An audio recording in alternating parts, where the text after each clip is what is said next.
Hi, my name is Shekhar Kapur and I'm the director of this film, Elizabeth.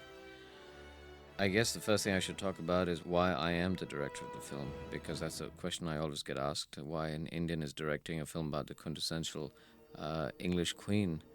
I must say that I was as surprised as anybody else that I caught myself directing this film.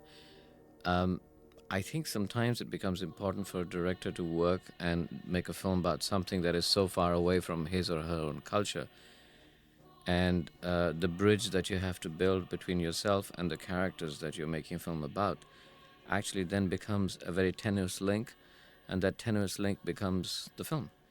So I was looking for something that was far away from me, and I could try and find aspects in English history, if you like, that I could relate to myself, and hoping if I could relate them to myself, I could try and make them contemporary for viewers watching the film. When I first got the film, it was, I think, draft number 4, the script, and we actually shot draft number 12A. So we spent a lot of time writing and rewriting this film. And I think what I was trying to do in all the rewrites is to try and find the core. I think that if a director can find the core of a film, then everything can radiate from outside that core. And the core that we tried to go for at that time was a journey of a person from youth, which you'll see, and love, to ruthlessness and power. In the beginning, we wanted to set up just the arena in which a young girl lived with joy. And so I decided to make the beginning of the film as gory and as horrible as possible for the viewers, also to get sucked into the kind of environment that she was in. This was a particularly difficult scene for me to shoot because all of them were extras, and the girl that you see whose head is being shaved right now, I had her stand outside for 3 hours chanting, and she got very hysterical, and I used that hysteria. Not You don't see very much of it right now, but it was there when I was shooting it. I often get asked why I've used all these overhead shots. There were 2 reasons. I think that I always believe that man and woman, everybody ultimately, however powerful or weak you are products of your own destiny. And I consistently use these overhead shots to make people look smaller than God. Not God so much as destiny. Even the Pope's smaller than destiny. Even Elizabeth was smaller than her destiny. And the other reason I use these overhead shots was we've seen these kind of scenes so often, like the burning of the stake, that there's always a relationship, a grammar that the filmmaker and the audience has come to terms with, and I wanted to break those terms. I wanted to break the grammar because I wanted the audience to suffer a little bit, to try and push the audience into that stake and feel what it was like to be on fire. I've never liked the shots that you come down to eye level, like the shot you're seeing right now. I always prefer the shots that you're looking from above, because those are the ones that are stranger. Those are the ones that you can't come to terms with that easily, only because you're not used to them. No other reason.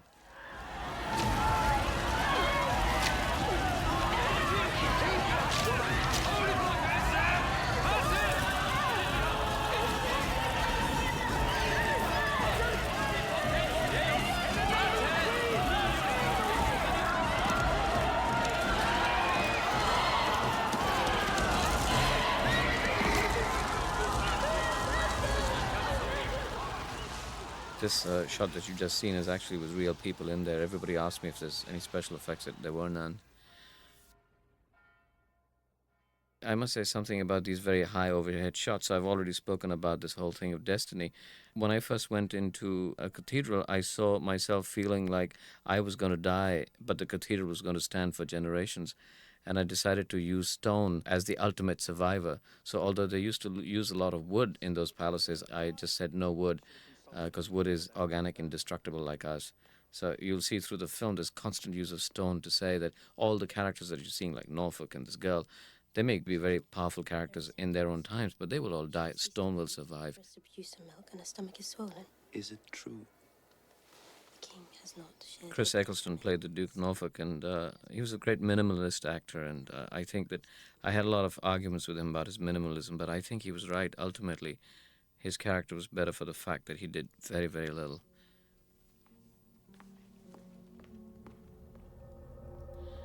Kathy Burke plays Mary the Queen, Elizabeth's half-sister here.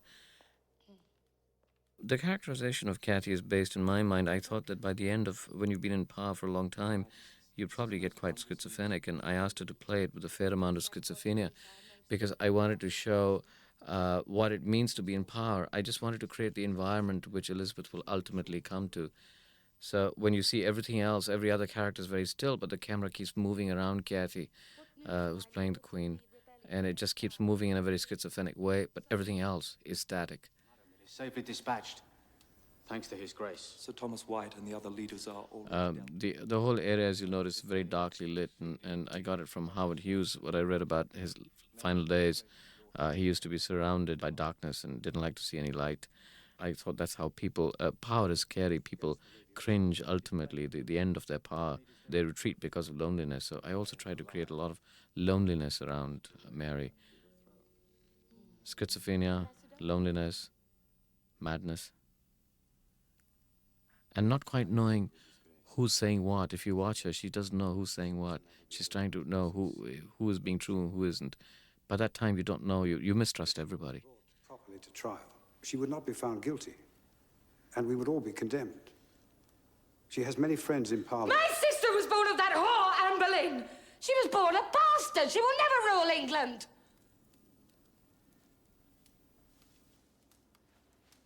The lady dwarf that you see is, it was somebody I used through the film as perhaps her own last friend.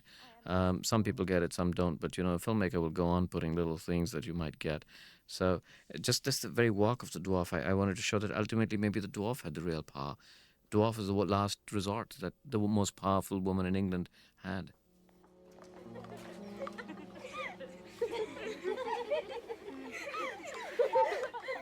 You're seeing here, we're cutting to Elizabeth now. This is the introduction of Cate Blanchett as Elizabeth.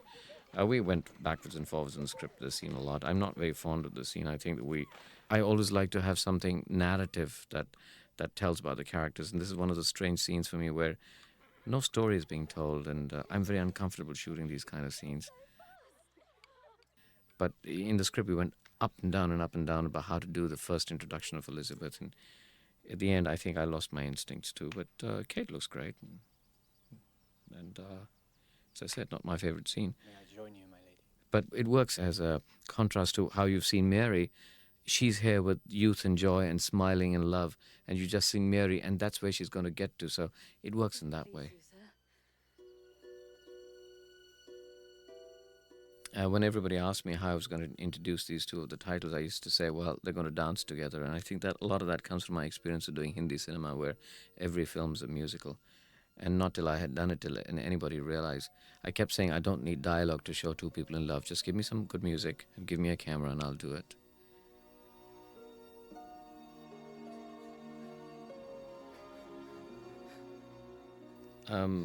Of course, Kate's presence helps a lot, the way she reacts to camera.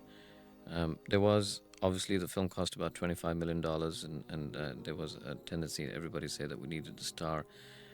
I kept vacillating, I kept looking for the right girl, and I just saw Cate Blanchett.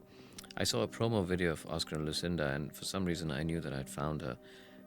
And it's only instinct, it's only in retrospect that you can say that it's because of the various reasons, but at that moment it's just instinct that says that's the right girl. I think she has a vulnerability, which you can see in the scene right now, but she also had amazing strength.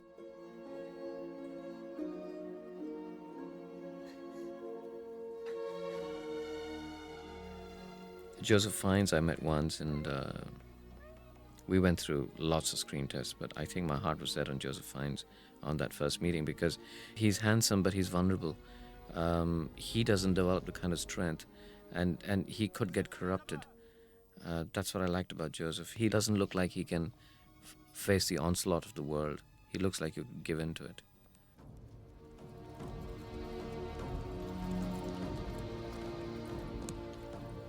Princess Elizabeth!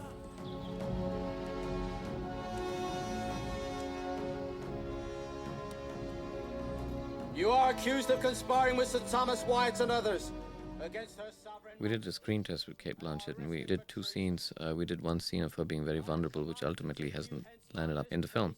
And we did one scene when she becomes queen and takes charge. And I did the screen test because everybody else wanted to be sure. But I think that when people saw that screen test, nobody questioned her casting again. And I'm so glad we took her because she really is Elizabeth.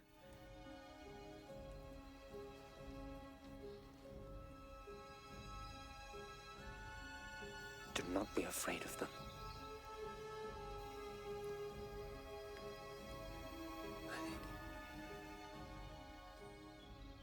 In this moment that she's going into the Tower of London, we had a couple of special effects shots, and it was very difficult at that time to match special effects with the contemporary reality of this film, even though it was a historical.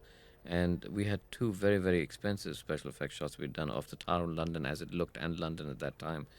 And not that it didn't look like it, but somehow I was not convinced that it went with the structure and, if you like, the temperature of the stone, the coldness. I didn't feel the coldness that you see in the shot and the dampness that you see in this set. It didn't show in the special effects. It still looked like it was created. There was always an attempt in the film to talk about religion and religious wars as the great subtext. And often, as I said earlier, the director will put in things that, like, if you watch that, the windows at the back that keep passing are shaped like crosses, the lights that are coming in. So even if it works subconsciously, it's all about religious wars. Ultimately, the subtext is religious wars. And this constant roving camera, I decided at one point for the camera must become the greatest conspirator of all. The greatest threat to Elizabeth is me, the director, and the camera. We're going to emotionally be like a snake, going around her, threatening her, ready to strike at any time from every nook and corner. And you'll probably find as the film goes on later, the camera gets a little gentler, but that's because she gets more powerful and she can control me, the director.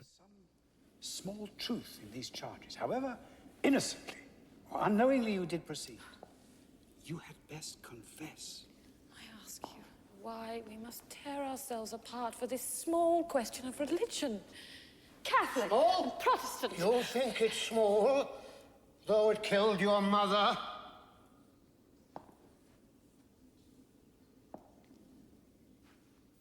I think Elizabeth was not a great, unlike her sister Mary, she wasn't a fundamentalist. I think that she was a realist, and she didn't believe in killing for the sake of religion. And that scene talked about that a little bit.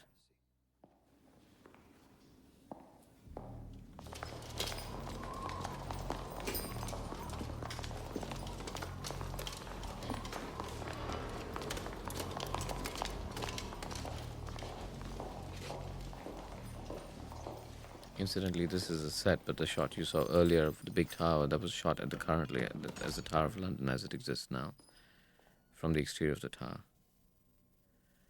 There's a lot of that in the film. We're cutting between existing locations and sets, and there are times in there I'm cutting between 3 locations and 2 sets in the same scene. Thank you. I shall not forget this kindness.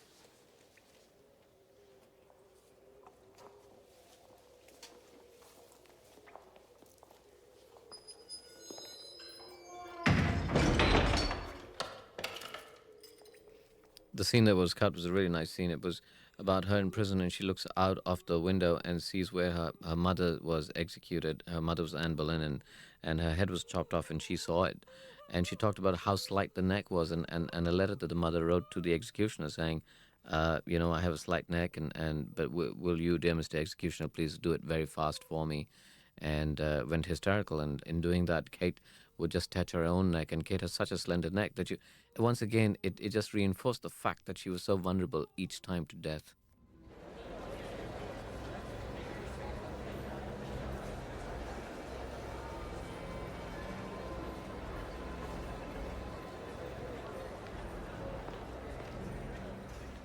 One of the script problems I had is Norfolk actually being the greatest antagonist wasn't doing very much.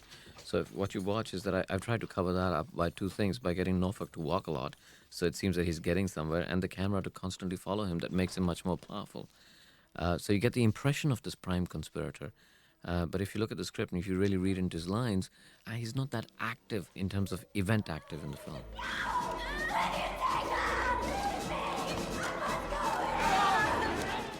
This was a little moment in the film where the script said that London is burning because of the change in power. And actually all I had was the interior of a carriage and 5 characters outside the carriage inside a small stage. So all of that was created there, but I thought it was pretty effective the way the whole crew handled that. And of course, you try and see this film without sound and you'll realize what I'm talking about. Suddenly it won't do.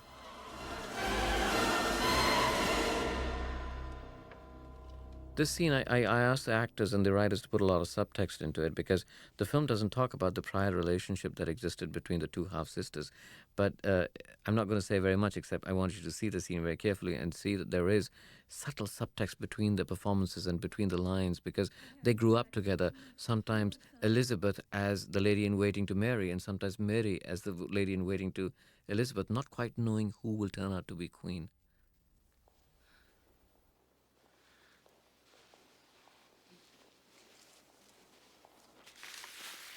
Come here. Closer, so I might see your face.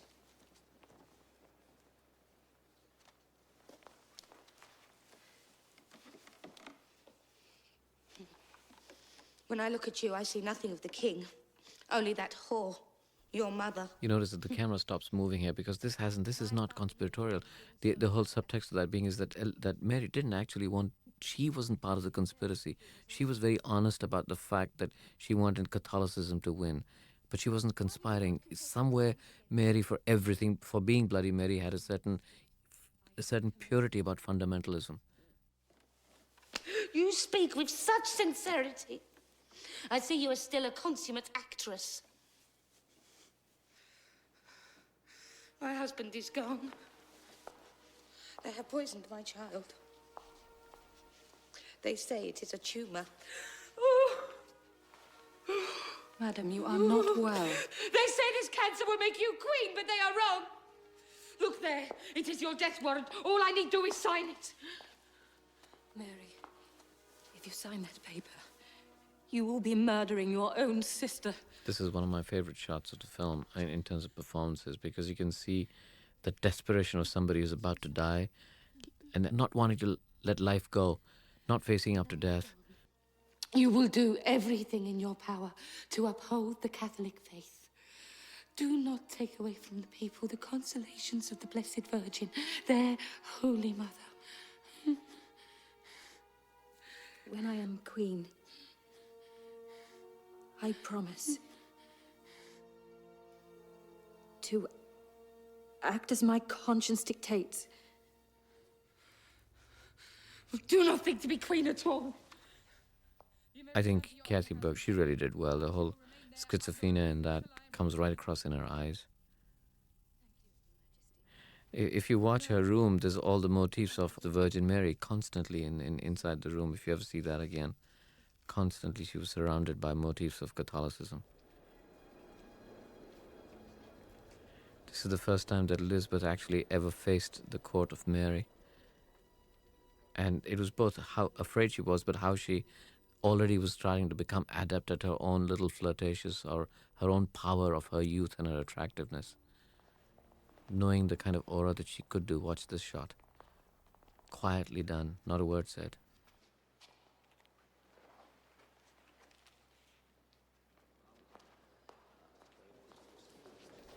Yet as soon as she gets out of there, oh my God. Yeah. She's just a child, and yet still you piss yourselves! Your Grace, Protestants are already returning from abroad. Yes, and have made plans to massacre every Catholic in England. There would be butchery indeed if such a plan were even conceivable. They say Walsingham will return from France. They're talking about Walsingham now. Walsingham's played by Geoffrey Rush, and you'll see him soon. The scene that you're about to see is very strange. It was never in the script for a long time, and I just sat one day and I wanted a scene that would explain what the character Walsingham is. I've always imagined a man who had no doubt, a man that was philosophical, has traveled the world, and has a certain amount of compassion for everybody. But compassion does not necessarily mean a lack of ruthlessness. He's ruthlessly compassionate and compassionately ruthless, if you know what I'm saying.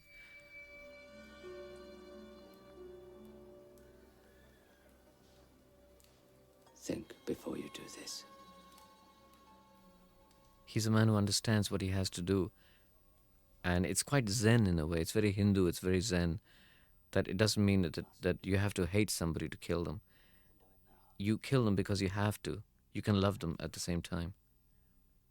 And that this whole scene was just, it has very little narrative value. It is a character value scene. I just wanted to establish that kind of man can be so dangerous.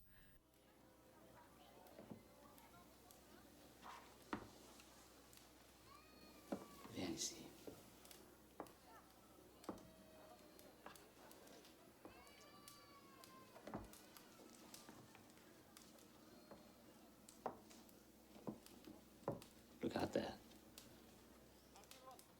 There is a whole world waiting for you. That's what I asked Geoffrey. At no point does he look angry. Precious thing you possess. Lose that and you lose your soul. So who was this young boy that he killed, that he was talking to about innocence? Was he, in our minds and in Geoffrey Rush's mind, he was a student. There was also a sense of that there may have been a sexual relationship. But Walsingham is, in my mind, bisexual, but I think the whole film, everything is amorphous. Sexuality is amorphous. Loyalty is amorphous. I think those times are so melodramatic that our own rules of privacy and morality don't apply. Here's Lord Attenborough, I should say. I conned him into doing this film. I wrote to him and said we pulled out the stops in Gandhi and he had to come and do this. So he plays William Cecil.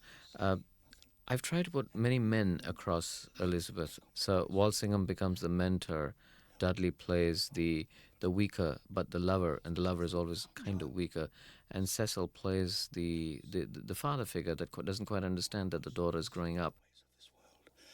And we must do all we may to guarantee the security of your throne. Now there is someone I do wish you to meet, Monsignor. He keeps calling her child, and you could see the slight amount of resentment in Elizabeth's eyes when he says that. And yet you can see that she's taking her own decisions, even though he's at that moment the father figure. James Frain plays the Spanish ambassador. See, Mary was married to the King of Spain, and in my view, that's the one thing that Elizabeth didn't want, is she saw her half-sister become a kind of a satellite. England become a satellite because of that marriage.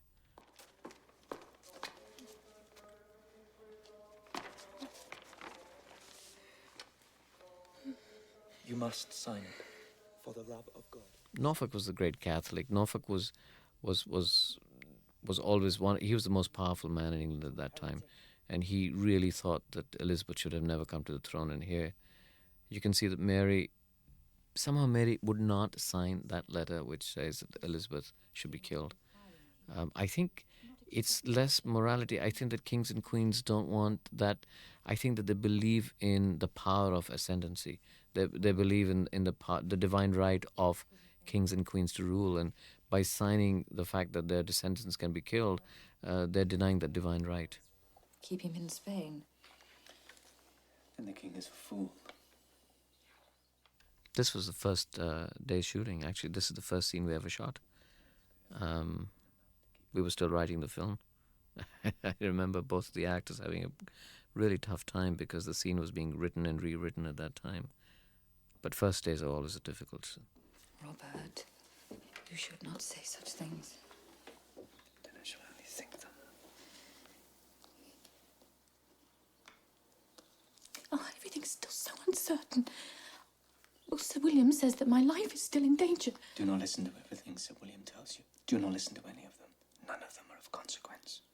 When you are queen. I am not queen yet. I'm so glad this was Kate's first day, because she would have played it differently otherwise. And she looks so vulnerable because she's unsure. And that was the whole part of the characterization, is that sense of not being sure. Celebrating your beauty. Music composed in your honor, and they will be nothing to you. I will mean nothing to you. Oh, how could you ever be nothing to me? Robert, you know you are everything to me. All that I am. It is you.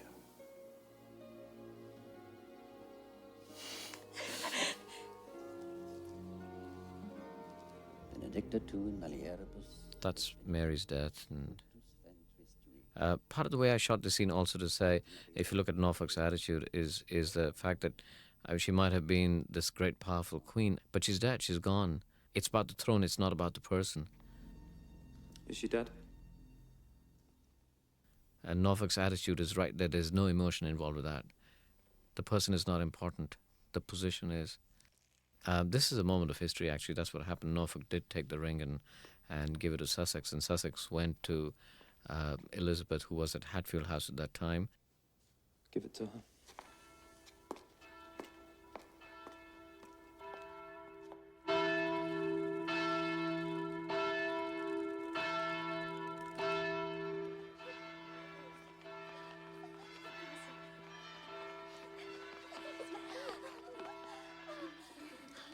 This particular scene is really interesting to me because there's a mixed emotion. Is that emotion in those tears because she's going to be queen, or is it because her sister died? I quite like the ambivalence there. There's both. The Earl of Sussex is here.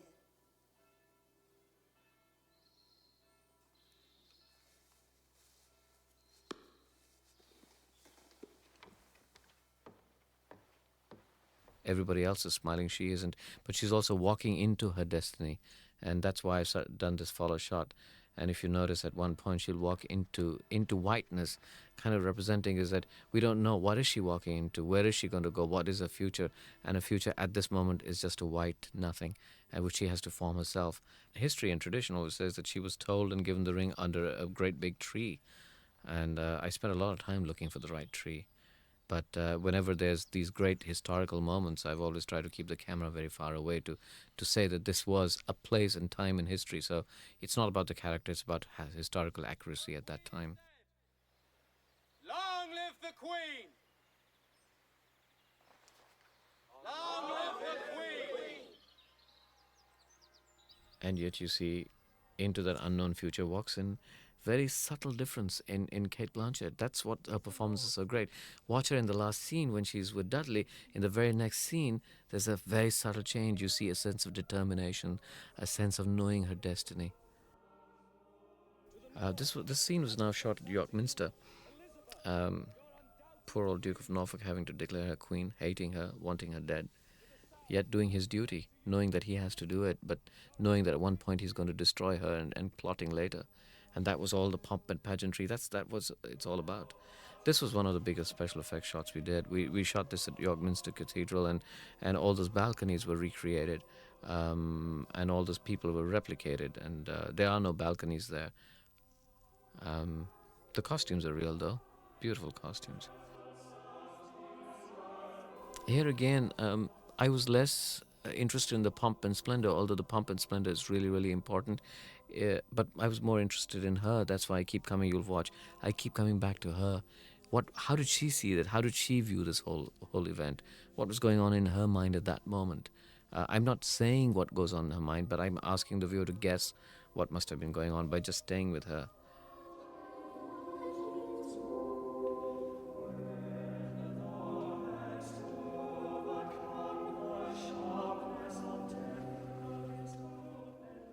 A lot of the costumes are recreated to exactly what they were at that time. I think half my budget went into the costumes, unfortunately, but there it is. You can't do this kind of film without doing that. And they really do show that the accuracy and the wonder and the splendor show in the scene a lot. Queen of England, Ireland. There's a moment here where Kate touches her crown. That was her own doing. I love that. She does that sometimes. It's like, why should the crown sit so easily on her head anyway?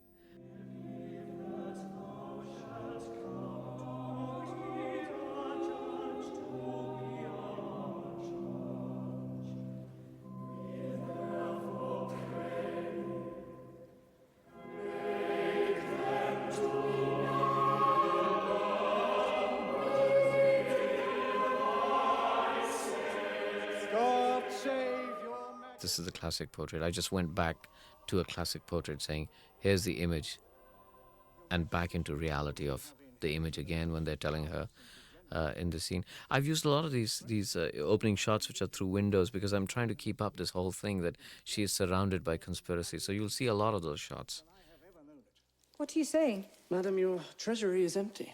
The navy is run down. There is no standing army, and we are bare of munitions. There is not a fortress left in England that could withstand a single shot. I have no desire to go to war, sir. But that is not the end. She's just come into her coronation. They're already telling her what the problems are. And you can see a girl who's a young girl who's saying, hey, hang on, let me enjoy myself. I want to enjoy myself. But Cecil will not let her do it. He's talking to her about marriage all the time. Madam, until you marry and produce an heir, you will find no security. Every time I saw a period film, I saw everybody dancing very formally, but I researched the times very much, and every bit of research that ever came back told me one thing. They said that everybody got very, very drunk, and I've always wondered how people could do those incredible formal dances when they were totally roaring drunk. So I realized in my mind that was fiction. And what you're seeing right now is fact. That's probably how they danced, because they were drunk and they were happy and they were enjoying themselves. So I totally deconstructed that. Every step the choreographer does Elizabethan, even though it looks like West Side Story, I promise you it's Elizabethan. There was a whole design to what's happening now. The design sometimes is not that obvious, but I tried to play the whole coronation party between three characters, her, Elizabeth, Walsingham, Dudley. She's trying to get to Dudley, but now, whereas she could go up and reach out to him, she's queen, she can't get to him easily. She has to go through all the conspiracy, all the people. Walsingham's watching her, everybody's. Dudley is the same as he is. Here's the Spanish ambassador. Everything is becoming a block towards Dudley. But Dudley's flirting away. Dudley's exactly the same. He hasn't moved. She has moved. And yet, in trying to come together now, there's a perception of what's going to happen later. She is queen. She cannot live as easily as she did. When she moves, an entourage moves. The incredible costumes in this film were designed by Alex Byrne, who was nominated for costumes. What a lot of work she did. And each costume was designed to the emotion of the scene and the emotion of that moment. I had divided the whole film into 7 parts, and the makeup, the camera work, the performances, the costumes, the production design, each had to follow the emotion of each of those 7 parts. And the costume designers were brilliant. They never took a wrong step. So when you talk about the journey of Elizabeth, you can see the differences in her performance. Even from the time that she went to the coronation into this time, she's being more assertive, she's being cheekier, she's more confident. Naturally. Everything now depends upon the husband that woman takes. King Henry of Anjou sends you his brotherly love. He trusts that with your accession, the relationship between our countries may be much improved. That is also my hope. With such consideration. The gentleman that you're watching right now is Eric Cantona, who's a football player, but he's like Michael Jordan in America. He's more than a football player. And this is almost his first part and first performance. And very difficult. He found English very difficult, but he was very enthusiastic. So was I. Ladies. She's actually rejecting Cecil, and you can see the worry on the looks of the conspirators like Norfolk.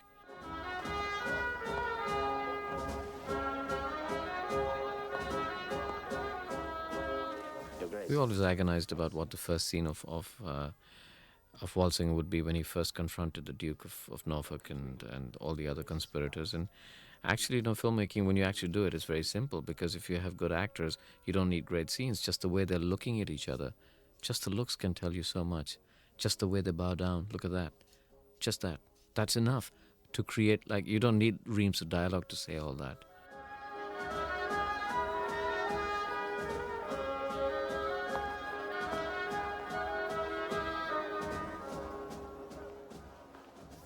Dance was a favorite thing with Elizabeth, and a great Elizabethan thing. Dance was also very sexual at that time, although very restricted in its movement. So in the dance that you're going to see right now, you can see that there was this flirtatious quality that actually got Elizabeth into a lot of trouble because of her relationship with Dudley. But you can also see Dudley is a little arrogant about it, and the Volta was her favorite dance. But the way we've not changed the steps, but you'll notice the way it's cut is to show some kind of an arrogance, some kind of sexuality that they are exhibiting in court, which she should have never done on her coronation.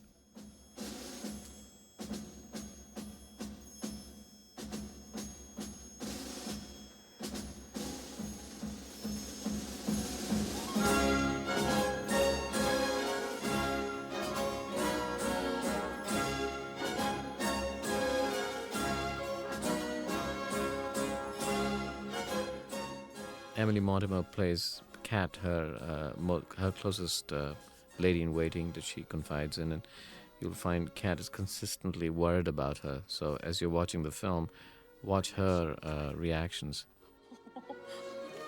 In private. Have you forgot, my lord? I am queen. Not very easy lifting somebody like that. Took a lot of takes. Those dresses weigh a ton too, so you're not only lifting Cate Blanchett, is quite light, but you're lifting that whole weight of that costume. That actually happened. That's historical. That's why Dudley was hated so much, because he was arrogant about his relationship with her. But that's who he was. He never changed. He never understood the politic of being the lover of the queen.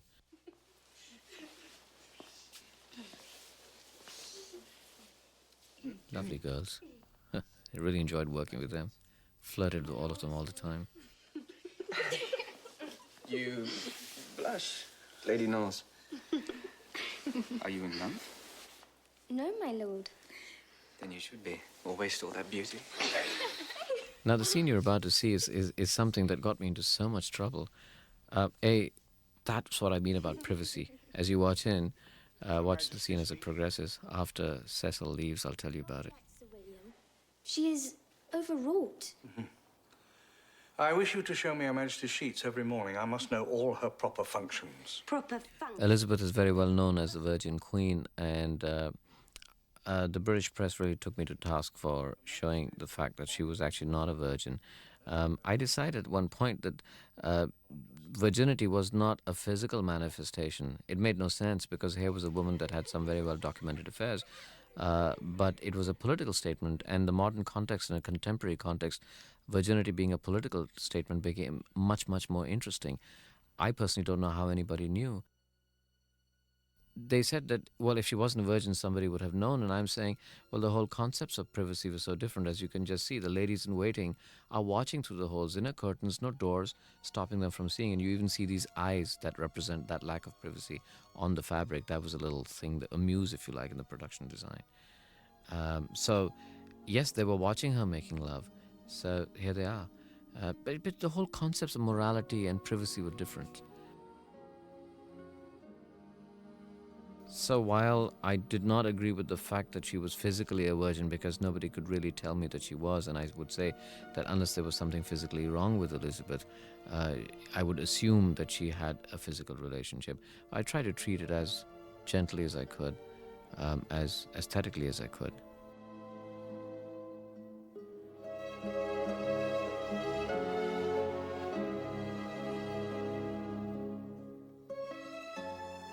Here, I wanted to create, I don't know, it was, if you notice, there's a tear in her eye, and we talked about that, and I said, let's forget sexuality, let's see the discovering of sexuality.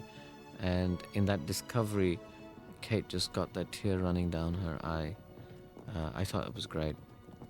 It was fantastic. It was more than any shot of heightened sexuality that I've ever seen.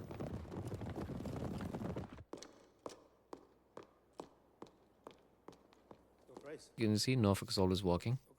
I'm always following him where I can. I ran out of track at that moment, but I found track here so I could follow him again.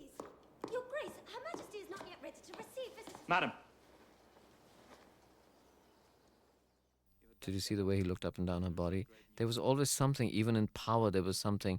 There was this male thing that has survived over the centuries. Somehow men like to dominate women with a hint of sexuality, like your body will belong to me. I've never quite understood that, but I've always used it. I hate it, but it's there. I see it in a lot of men. We're about to go into another phase, the next phase of the film, the next phase of the journey of Elizabeth. So this is the phase of suddenly of coming together with responsibility. And this whole scene was treated like how she handles doubt and responsibility. And she learns in this scene she's actually in the scene unable to do it. She's not very clever at it. But it'll lead her to understanding that she must be responsible for her own decisions. Can we not send emissaries to... There is no time for that! And the way the scene is shot, except for Walsingham, everybody looking at her, and her on her own. Yep. You can see that everybody's waiting for her decision and provoking into a decision that she's not ready to make. Except Walsingham, so the shots are very different. The way they're composed are very different. Looking towards Dudley for help, and Dudley, suddenly, for the first time, you see Dudley's weakness. Never been a better time or occasion to abate the French pride. His arrogance gone. He's suddenly lost in this arena. He doesn't know what to do. He was a wonderful playboy, a great lover, but not more than that. There he is. You sense that kind of weakness for the first time. And Norfolk, like a snake, he knows now he's at advantage. He can strike. Your Grace, if your Majesty's throne is at risk.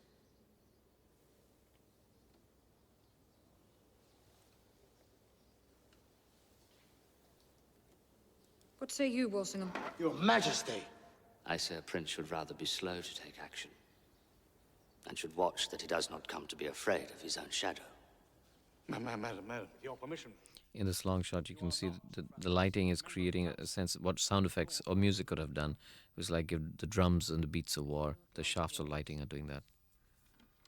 They have uncertain outcomes. This is one of my favorite shots in the film. What is it about? It's about everything. It's about being queen. It's about doubt. It's about going to war. It's about being surrounded by. It's by overburdened with people around you. It's about beauty.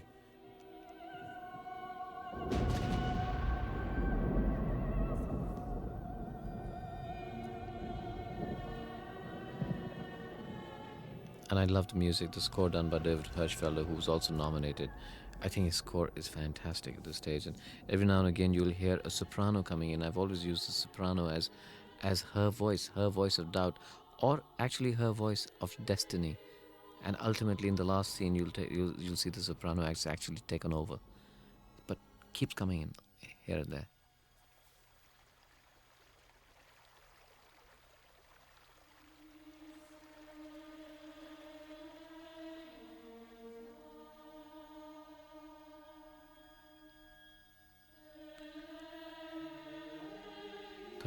Probably the most difficult shot that I did.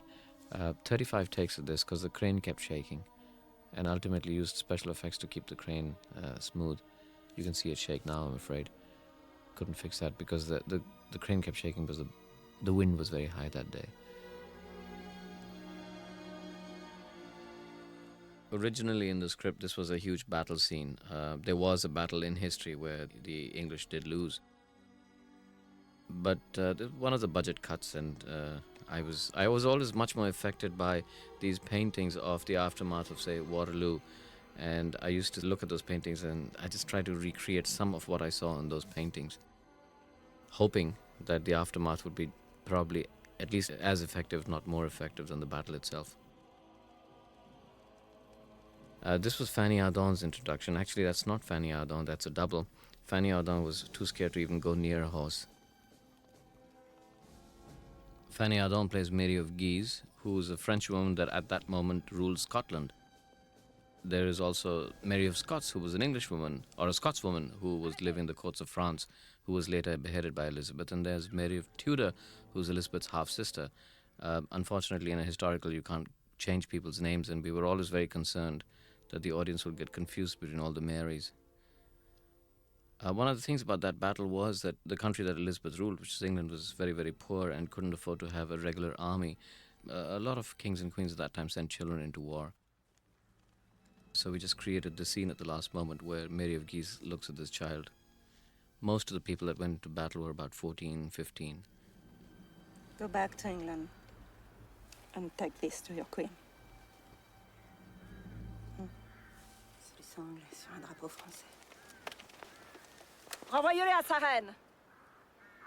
Faites en sorte que il reste bien vivant. Et dites à cette reine bâtarde de ne plus envoyer des enfants pour combattre Marie de Guise.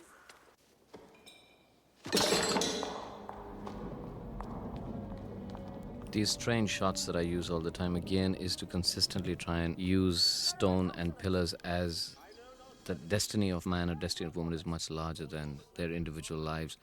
So the pillars and stone constantly dominate them. You can see Elizabeth is looking very weak at this time and very insecure. No!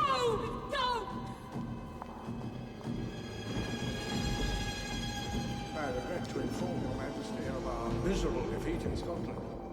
The bishops do demand your Majesty's removal and find support in every quarter. The scene that you're watching now actually had no lines when we shot it. It's a scene that the lines of which and the dialogue and emotion was created on the set.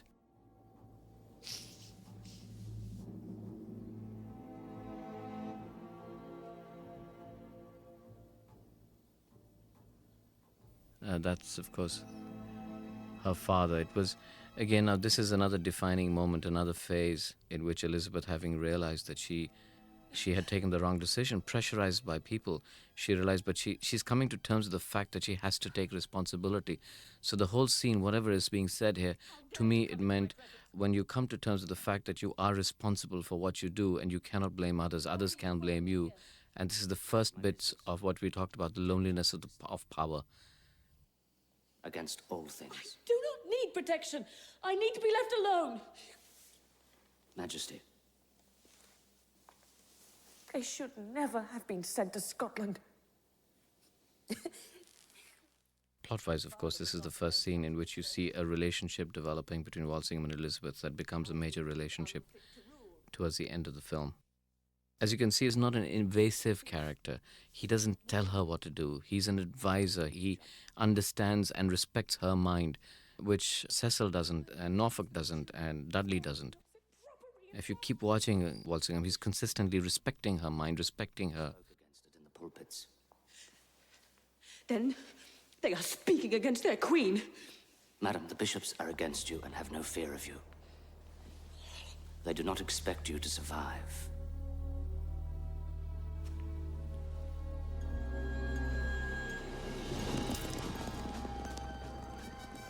So this shot of Elizabeth on the horse is then to portray the new determined woman that comes out with a determination to succeed. And of course, it's straight away thrust into having to make choices now, to make choices between, if you like, what she has to do to be a leader and what she has to do emotionally.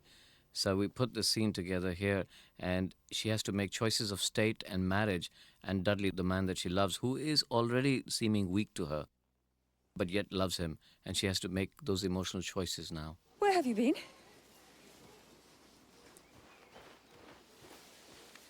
You were not at court. He doesn't comprehend matters of state. As far as he's concerned, the relationship should go on as it was.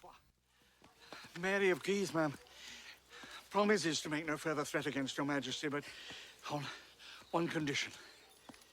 What condition?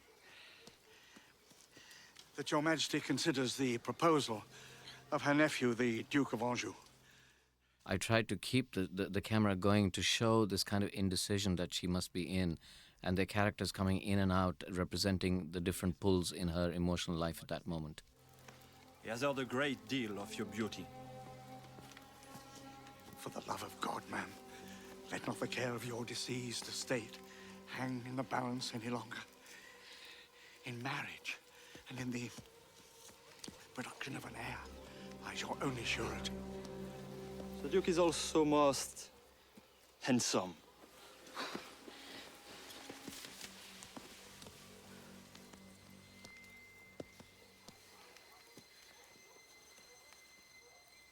Very well.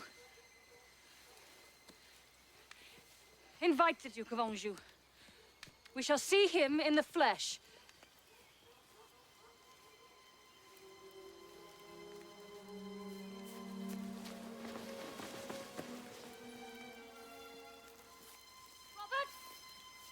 The Duke will not take kindly to a rival for his suit. He is a traitor, and his father before him. I had to fight a lot to keep this shot in. My editor was against it, the producers. I guess they all tried to say that this visuality didn't go with the film. I kind of feel that some people felt it was too modern, but I liked the contemporariness of that shot and kept it.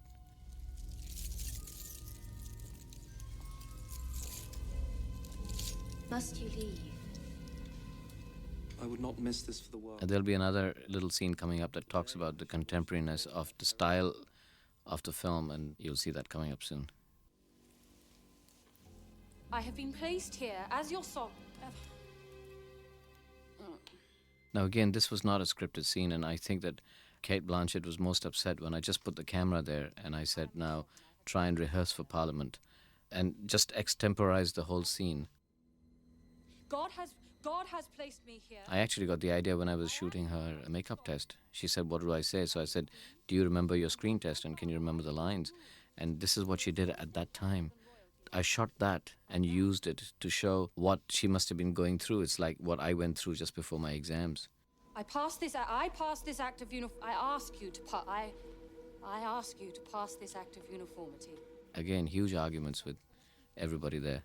I just prevailed upon them and threw a tantrum and said it's got to stay. There is one God. We have a common... There is one God. This is for my people. My people are my care. There's an interesting thing about costume in the scene in the Parliament as you watch. It's not that they were all dressed in black. I just wanted this feeling of her in red and the throne in red and this red walking into a sea of black, black being that very threatening color to her. I'm talking about those shots as they travel through these people on black on either side. And you'll notice that in this whole thing, as she is uncertain about her ability to overtake the Parliament because she's doing something very dangerous, she's constantly seen as a small figure through all the black. The black is very predominant and she's always very small. Elizabeth was a Protestant queen, and her biggest problem at that time was that the Parliament consisted mostly of Catholics, and at every stage they could block her, they could block anything that she wanted to do. So one of her first well-known acts of determination of doing something was to go to parliaments to pass and try and pass the Act of Uniformity of Religion, which actually would have broken their link with the Pope. And it was not a very popular one, but she, through her charm and a certain amount of intrigue from Walsingham, she did win that.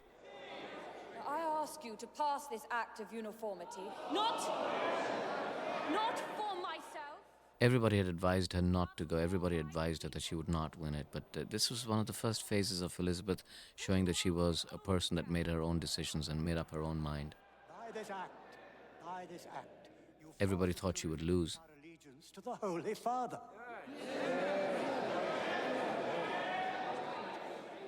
How can I force you, Your Grace? It was very famous about Elizabeth that she used to flirt with the Parliament and with her court, and she used to use wit. She was very witty, and this is the one scene where we try and show how she turned the whole Parliament around with her wit and her charm. I simply ask, can any man, in truth, serve two masters and be faithful to both? Madam, this is heresy. Those shots of Walsingham were there because I always wanted to show that Walsingham also had a mind of his own and admired her. He admired her ability to do all this. So this is historical fact. What Walsingham had done was taken a lot of the bishops and locked them up in a cellar, knowing that would help, and helped the voting in her favor. It is the devil's work. It will not serve her in any case. The bishops will pass no... If you see the way now I've shot it, now you see her much more confident, her whole body posture. She's winning. She knows she's winning, and she's turning him around. So the camera and the whole way, she's no longer dominated by the black. She's sitting above and everybody is slightly under her. And the camera is less restless. It's not looking through them. She's dead center, everything else. So she's gained control. And we see her just in the way, now look at her body language. She is in control.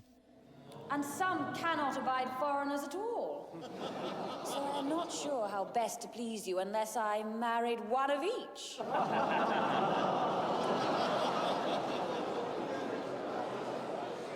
Now your Majesty does make fun of the sanctity of marriage. I do not think you should lecture me on that, my lord. Since you yourself have been twice divorced. See, again, the red is dominating the black now. Third wife.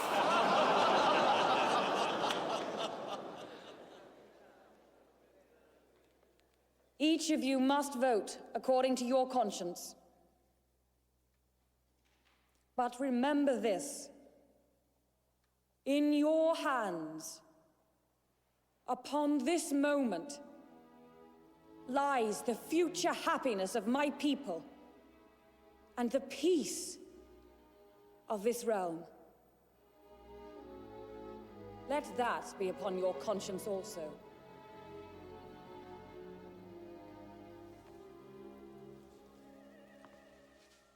You know, sometimes a director will get laughs where he never expected to, and this is one area. Whenever I watch this film in a theater, there's a point where Walsingham says something to the bishops and the whole audience breaks out into laughter. Walsingham, I would know on what authority you have kept us locked up here.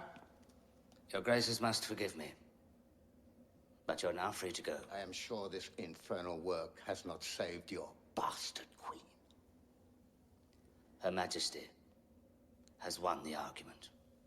By what count? By 5, Your Grace. 5. You will be damned for this. And I pray God, your wretched soul will burn in hell. So this is the scene of the arrival of Duke of Anjou. You can see a much more confident Elizabeth, and this is the next step in her journey, and you'll probably notice that the whole look of the film, the camera movements, her makeup, her hairstyle, and her dress, it all changes.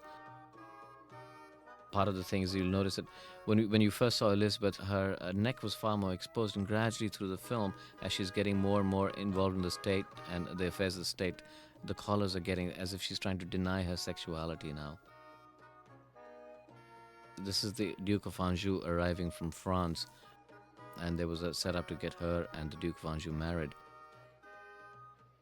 That was part of the deal because she lost to Scotland, and the King of France was very keen that if she married the Duke of Anjou, then of course England would have become more or less a satellite state of France, as when her sister married the King of Spain, England was more or less a colony of Spain.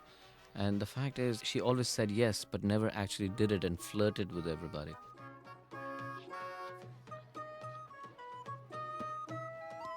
The Duke of Anjou was, he was a very strange man. He was a kind of a cross-dresser. But it wasn't so much, what is interesting is not that he was a cross-dresser, but the fact that the morality of those times are very different. And a lot of the things that we've done in here is to tell you the differences between the courts of England that were very formal at that time and the courts of France that were full of what we call decadence, but was a different morality at that time. Because it's being played by this French actor, Vincent Cassel, who normally plays very tough roles, and he's played what you will see in this role. I was surprised when we cast him. I was looking for a very small, pockmarked face. And in walked this very handsome man that I had never seen. And he said, I am the Duke of Anjou. And so I went out to make him look as silly as possible. The fact was that he was threatening. He would come and say all these things. I wanted the audience at that moment to feel that it would be terrible for a queen, for Elizabeth to have to go and marry this guy. And that's the price you pay for failure in battle. Perhaps, Your Grace, we shall think on it, but I'm deeply religious. She handled it. She ultimately knew how to handle these things. religious, yes!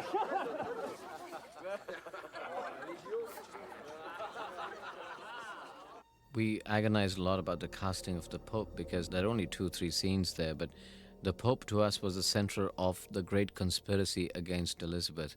It's not a religious thing, but it was the great Catholic conspiracy because she was Protestant. We even considered Marlon Brando, and Marlon Brando even said yes at that time, but I think everybody was too afraid or too awed by the fact that Marlon Brando might be on your set for 2 days. So we have John Gielgud, who at this time was about 94, and had absolutely no problems in remembering the lines, even though he just came to the shooting for like 3 hours a day. Brothers and sisters in England, do they still support the sovereignty of that illegitimate whore? I actually considered asking him to speak in an Italian accent, and every English or British person around me was totally horrified that I was asking John Gielgud to speak in an accent any other than John Gielgud's own accent. So here you have a pope that at that time was Italian, speaking in a very English accent, but nobody seems to mind. It is John Gielgud after all. The scene that you're watching now is one of the most complicated, again, shooting, because I wanted to create this great languorous kind of feel of what it must have been like at that moment when you had festivities. They were sexy and they were stately, and there was a great hint of melodrama and a hint of conspiracy going around. So what I did in this was to go out and in an actual location, here, this, for example, this shot was actually shot in the actual location as a long shot. None of the actors were used, they were all doubles because we thought they might freeze to death. And then we recreated the whole thing on a stage in London, which, you know, was even colder. My true love has my heart, and I have hers. My heart in me keeps her and me in one. My heart in her, her thoughts and senses. The idea behind the scene, other than the fact that it's this great romantic scene, of course, is the fact to show that Elizabeth now was not afraid at all of showing her relationship with Dudley and showing it off.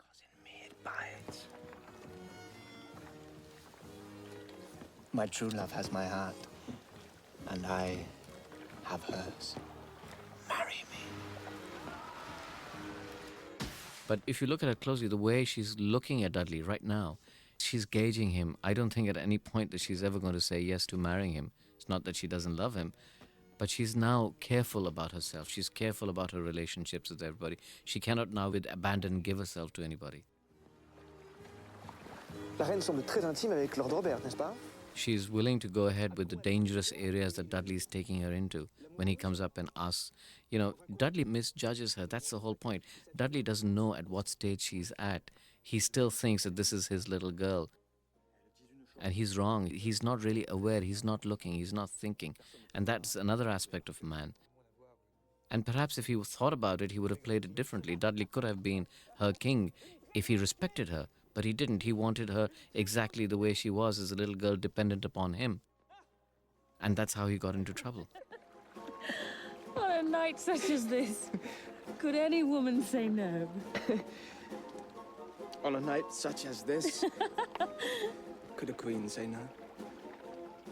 Does not a queen sit under the same stars as any other woman? Monsignor Alvaro! Monsignor Alvaro! Monsignor Alvaro, tell me. So this was a silly thing for Dudley to do, is to declare to everybody there that they could get married. But as you see, Elizabeth is not going to react to it. Elizabeth plays along with it. But in my mind, that never ever would she have said yes to Dudley at that time. But she has the confidence to go ahead and play with all this. It's the way the boats have been shot in this scene is try to create a threatening sensuality about it all.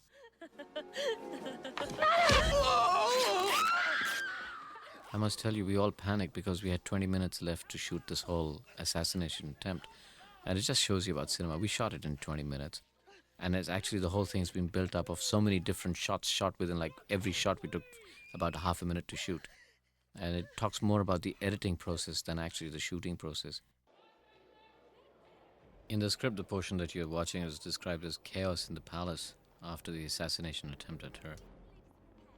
Technically, the interesting thing is that I've used each bit of the set almost 3 times. They're constantly walking in and out of the same place. So it makes it look much bigger, and they have to pass through many more areas. Now here, she's already passed this area. So I get the actors back and they're passing them again, passing that area again. I am perfectly well. Please do not fuss. From a story narrative point of view, it's the point where, you know, the forces have all come together to isolate who will get where. And specifically with Dudley, now you watch that, he still feels he's there. He's still arrogant about his relationship, but the arrogance is already started to look false. If you watch his performance now, that is not true confidence. He's putting it on now. He realizes he's losing. This was shot in the Durham Cathedral. So we're constantly cutting from sets to actual locations and back to sets and actual locations again to try and give a feeling of a much larger, more kind of amorphous palace in which all these intrigues take place. I've always tried to show Walsingham as this kind of shadowy figure who's everywhere.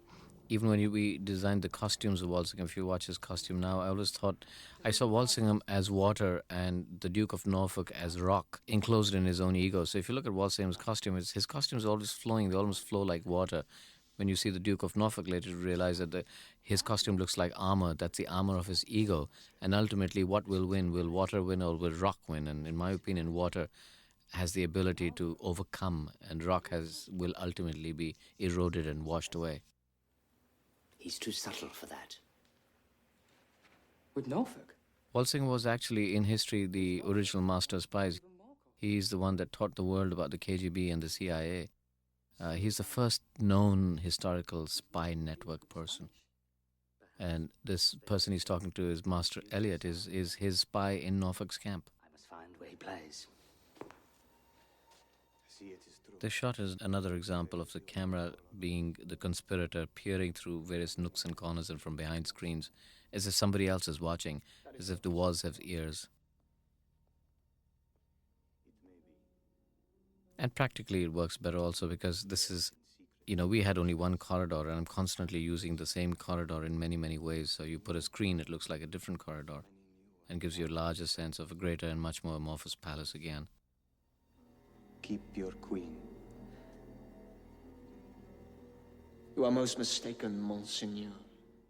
James Frain here plays the Spanish ambassador. The Spanish ambassador must have been a really important person in that court because Spain was the most powerful country, actually the most powerful country in the world at that time.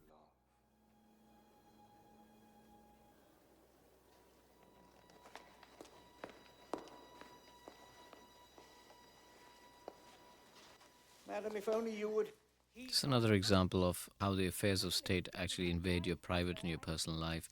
Here she is, she's being changed, but Cecil is standing right there and talking about what she must do next, and there's just been an assassination attempt on her. Incidentally, there's a very interesting cut here. See that from the previous one to this one, there's no matching, but nobody notices, and sometimes it's interesting how cuts just work and they just don't match, but dramatically they work so you don't notice that they're unmatched cuts.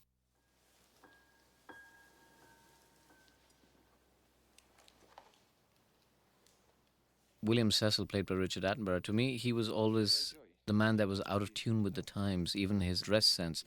His costumes show that he belongs still to the period of Henry VIII. He's frayed around the edges. He's one that cannot understand that a woman can come up and take the reins. He still believes that a woman needs to be married and that Elizabeth needs to be married to be able to rule. He doesn't have enough faith in her, and that's why he'll lose her confidence. He's not one and never was one of the conspirators against Elizabeth, just didn't trust her enough. Do not presume, monsieur, to know... I was never any doubt that he was the right person for the role, but I think everybody doubted that he would do it, but he just said yes immediately. He was great to work with. Probably because he's a director that understands the kind of patience that a director needs from actors when you're doing a film like this. A lot of people have asked me of the scene, how come that she never knew that Dudley was married? And I'm saying, well, that's exactly the whole point of the scene, that it's frightening that the Queen, even things closest to her, she didn't know. And that's the fear of being in power. What do you know about the people around you, even though you're Queen? You cannot marry Lord Robert! And everybody knew. Cecil knew. He's already married. You can get it from the sense that her ladies-in-waiting knew, but they didn't have the courage to tell her. Only the Queen didn't know. Things that are kept secret from you. You become isolated.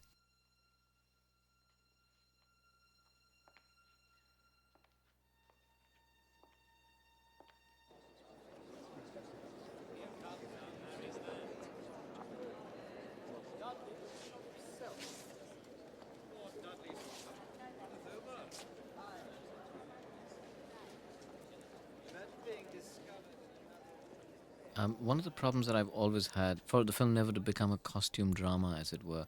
So never let you feel that you're watching men in tights and bloomers and things like that. And I've always was worried about this one shot. This is the only one that I was aware of. That one long shot. You show your face at court. The Queen!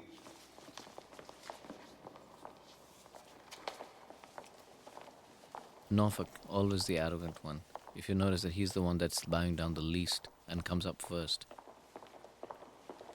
Just does it for protocol. There he is.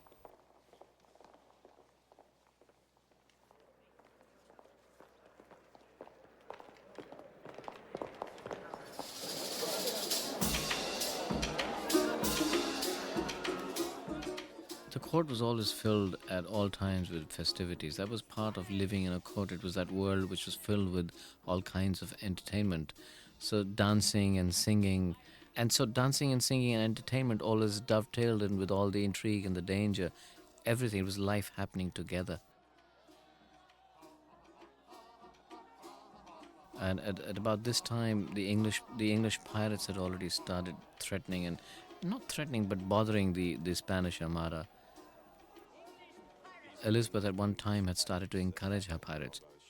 We did have a scene where she is, but we cut that scene out of the film. So there's a little subtext here, because what these people are doing is they're celebrating the English pirate coming in and bothering and destroying the Spanish Armada. You must reassure His Majesty that the time is close at hand. He must not act precipitously. There never was just one conspiracy. Norfolk always had two conspiracies going, or three, who knows. The Spanish king, through his ambassador, had 2 or 3 other conspiracies going. Everybody was plotting and counter-plotting. So it was very difficult in this film to try and isolate one plot structure. And to do that would have made the film very simplistic. That's not what the courts were all about. So the French had their own agenda, Norfolk had his own agenda, and the Spanish had their own. But by now, of course, Elizabeth is a lot more confident. We now see the next phase of Elizabeth. She's learned from Dudley's betrayal. She's cutting herself off, and you can see that not only in her performance, but you'll see that in the dress. The neckline is gone. It's gone up, and the headdress is getting more formal. And she has by now developed a kind of relationship with Walsingham. She trusts him more, and Walsingham, even now what she's doing with the ring is something that she has planned with Walsingham. And you'll see Walsingham gesturing to her or relating to her as she walks out. And just by that stop, she's left Cecil out of it. You can see that just that one gesture, if you look at it again sometimes, is that she's said no to Cecil and yes to Walsingham. So she's changed her allegiance.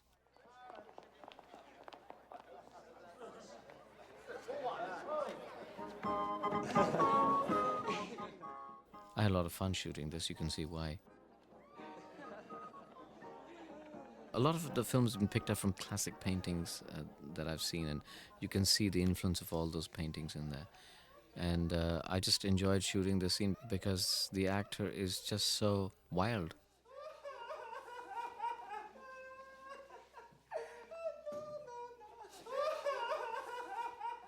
Vincent Cassel is an unpredictable actor, and you provoke him into unpredictability and he comes out.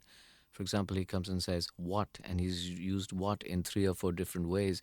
Each time it provokes some kind of a comedic reaction from you.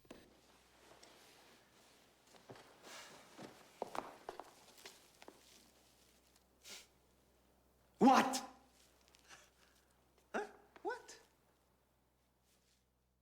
I asked Vincent Cassel at one time why he agreed to the role, and he said, oh, because I've never played a cross-dresser before. I just wanted to wear a dress. And here's this great macho actor saying that to me. Vincent Cassel actually, he disbalanced most of the actors that he was working with because they were all very, very confined to how they had planned their performances. And he would come in totally unplanned and do what affected them at that moment. And I think the other actors found it difficult to handle. I think they all thanked their stars that he wasn't there throughout the film. When I'm alone, in private, with my friends. Your Grace.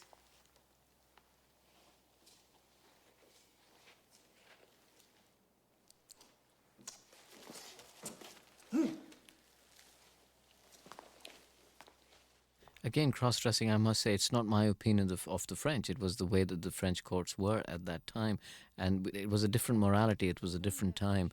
And what I'm encouraging the audience constantly is that do not judge other people because their situations and their moralities and their times are so different. Accept the way they lived and enjoy it.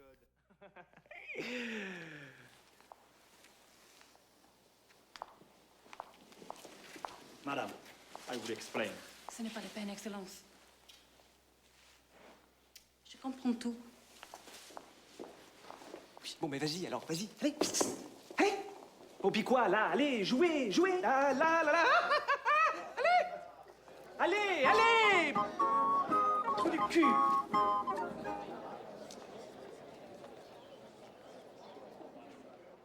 Cate Blanchett and I talked a lot about the scene that's coming here, and I thought at one point, the reason she never confronted Dudley was that she did not want to be emotional about it. She wanted to confront it like a leader, and she could never quite knew how.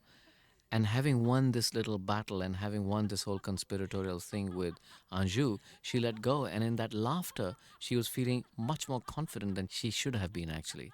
And out of that laughter came the confidence of asking Dudley to come and dance with her. Perhaps if she hadn't let go, she wouldn't have done this. But she knew at some time or the other she would have to confront that issue of him being married and her not knowing. If it please you. And there it is. She thinks she can handle it. She thinks, okay, so I'll dance with him and I'll make light of it and make it all look like it's all very normal. But just watch what happened.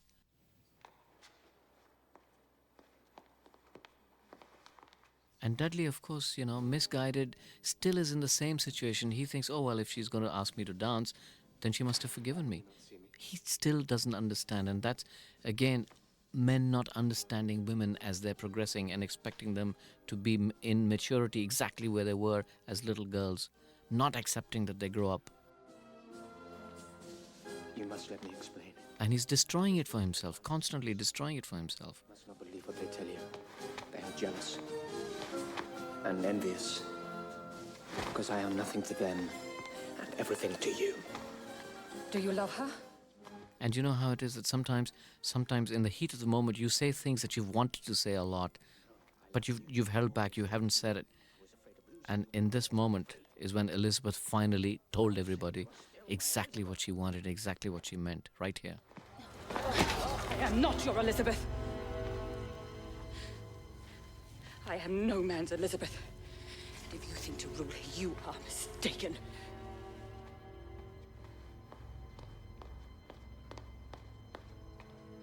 I will have one mistress here. And no master! Having said that, she perhaps also realized herself what she was all about out of that emotional moment. Leaving, of course, Dudley open to conspiracy. And the Spanish ambassador, like a viper, waiting for this moment, knowing that he's available now, he's available. He's been humiliated in court.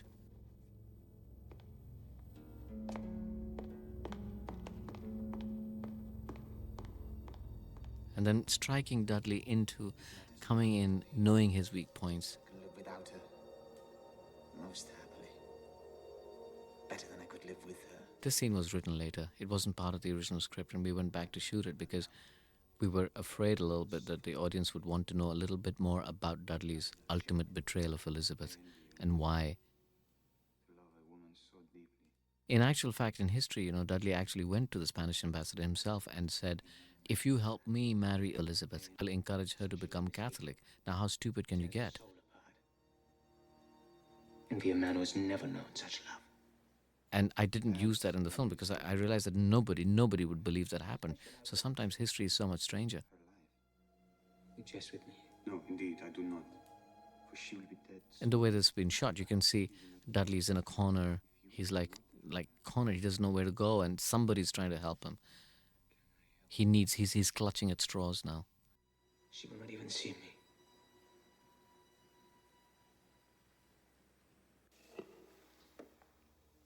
And back to the conspiracy.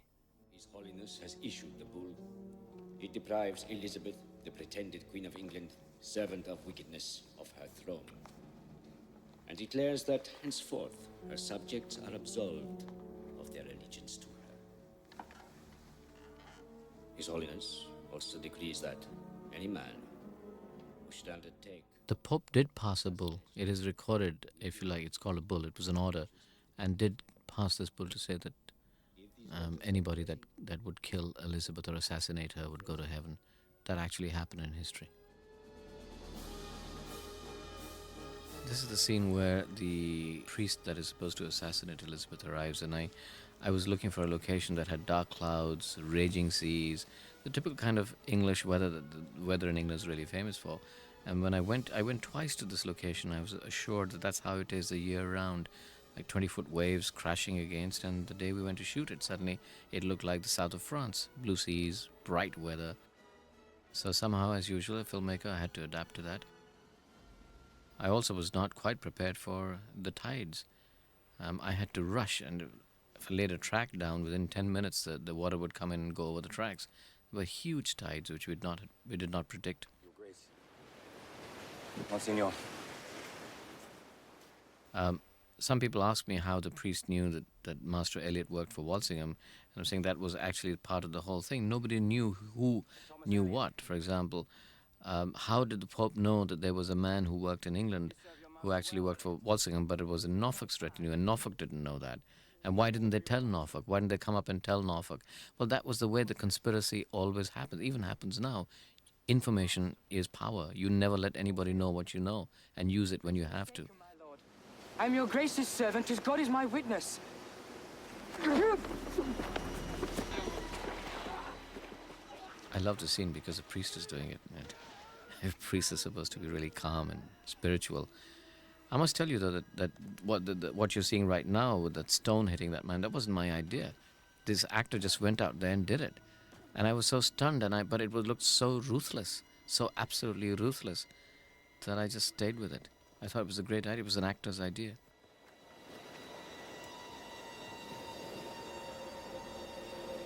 And I liked his walk. It was this arrogance and ruthlessness. So religion ultimately has this awful ruthless quality about it, and dangerous quality about it. Isabel, they are the... Shh, don't fuss. There's a subtext to this scene where this girl is one of Elizabeth's lady-in-waiting, and Elizabeth has now stopped and is refusing to meet Dudley. There was this, sometimes people understand it, sometimes don't. She had a crush on Dudley because she was in love with Elizabeth. And because Elizabeth was in love with Dudley, therefore she was in love with Dudley. Dudley, on the other hand, is in love with Elizabeth and can't get close to her, but the closest person is one of her ladies-in-waiting. And so there's this strange undercurrent that these two come together because they love Elizabeth. This shot was done after the film was over. We looked at the film, we thought that maybe we should have at least one moment when all the conspirators are together. The writer wrote a scene, and I thought, well, maybe it doesn't need a scene, it just needs one shot like this. And you can see the girl, that girl works for Walsingham. You sense that at the coronation party. So all the conspirators in one shot. This scene is also shot in the same motif that I've used for the rest of the film, where the camera in itself is very conspiratorial. It could always be a conspirator's point of view, almost like the director's point of view, the director himself being the conspirator in this film. And that's why I've shot it actually looking at them through a window as if somebody is passing by, peering at them. In this love scene between Dudley and the lady-in-waiting, the lady-in-waiting has worn stolen a dress that is meant for the Queen, and it is poisoned. Now, poisoning was a great art form at that time, and the person that knew how to poison was paid a lot of money, and it was the preferred form of assassination. They came up with most intriguing ways of killing people through poison.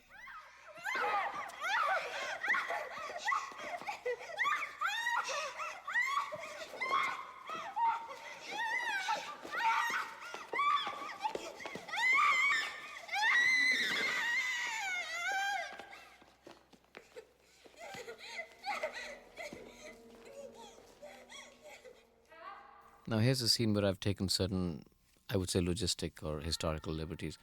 It's a scene in which Elizabeth suddenly finds herself all alone, again, as you can see, made very small by the huge pillars. Now, would a queen actually be seen and find herself alone like this?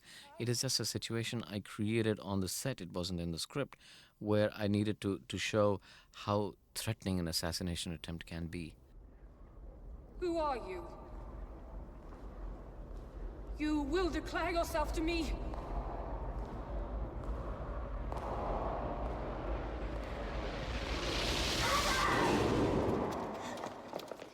You come quickly, something has happened. You must come with me.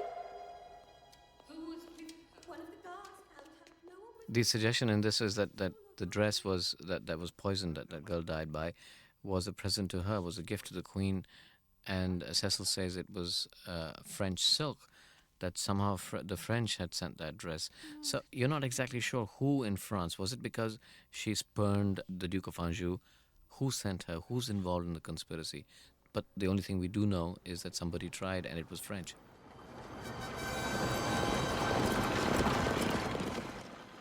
That's another special effects shot that I quite enjoy.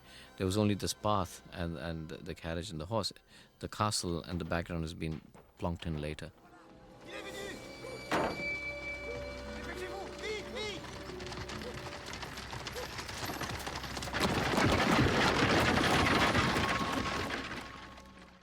Just for information's sake, that is not Walsingham, it's a double.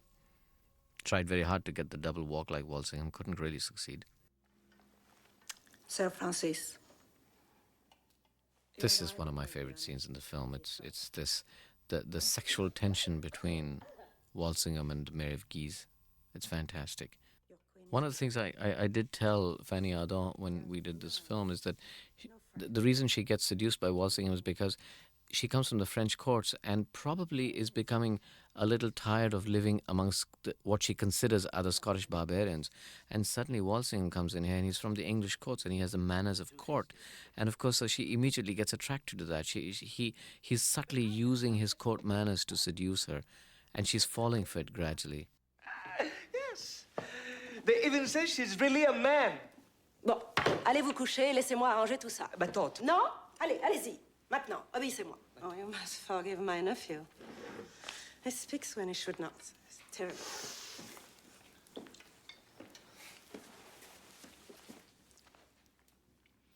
Again, were the nephew and the aunt lovers? Who knows? I'm trying to create a world where there are no rules, no moralities. Why did he kiss her like that? Do they sleep with each other? I'm just raising possibilities that in a different kind of world, in a different time, all these things could be happening.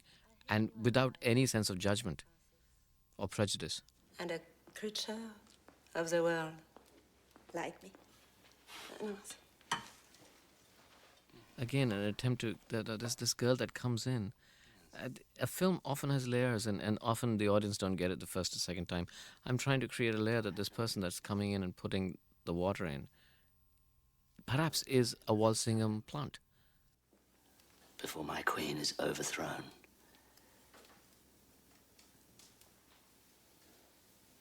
Her Majesty rules with the heart,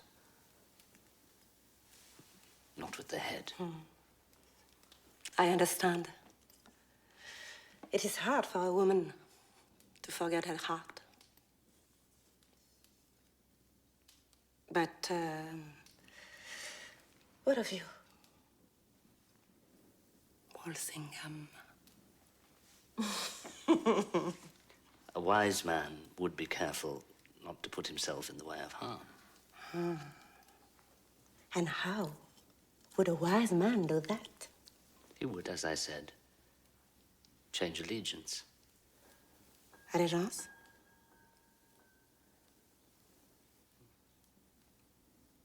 There are but two choices. He would get into bed with either Spain or France. And whose bed would you prefer? Here comes that girl. Here's that look.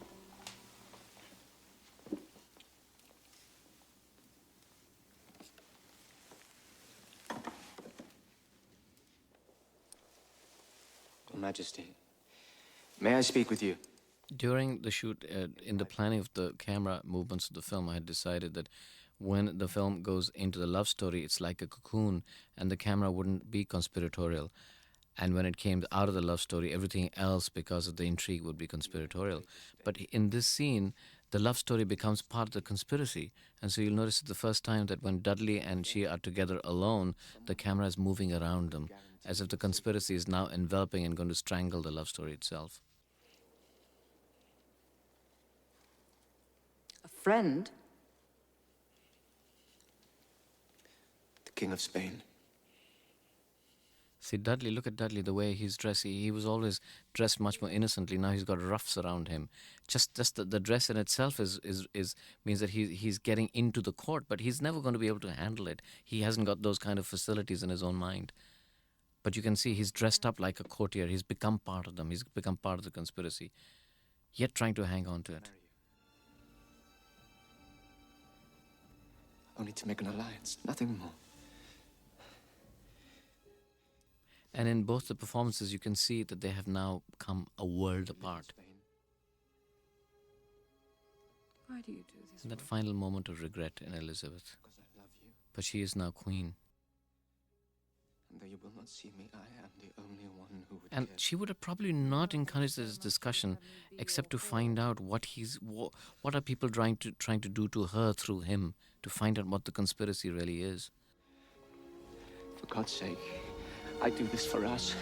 I asked you to save some part of us! Lord Robert, you may make whores of my ladies, but you shall not make one of me.